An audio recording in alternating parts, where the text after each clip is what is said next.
আমি আজকে বানাবো সাউর ভর্তা। এই সাউটা বাজার থেকে কিনে আনা হয়েছে, 500 থেকে 600 গ্রাম আছে। এটাকে ছোট ছোট করে টুকরো করে আমি সেদ্ধ করে ভর্তাটা বানাবো। তো সাউর ভর্তা খেতে কিন্তু দারুণ লাগে।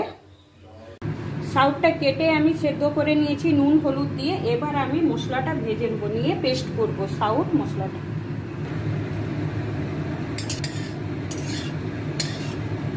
কটা রসুনের কোয়া কয়েকটা নিয়ে নিয়েছি, এটাকেও ভালো করে ভেজে নেব। রসুন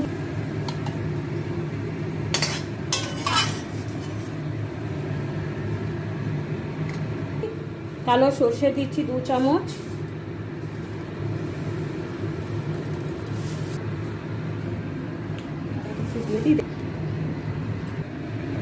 সর্ষে তেল দিয়ে বানাচ্ছি। তেলটা গরম হয়ে গেছে, পেঁয়াজ কুচি দিয়ে দিচ্ছি।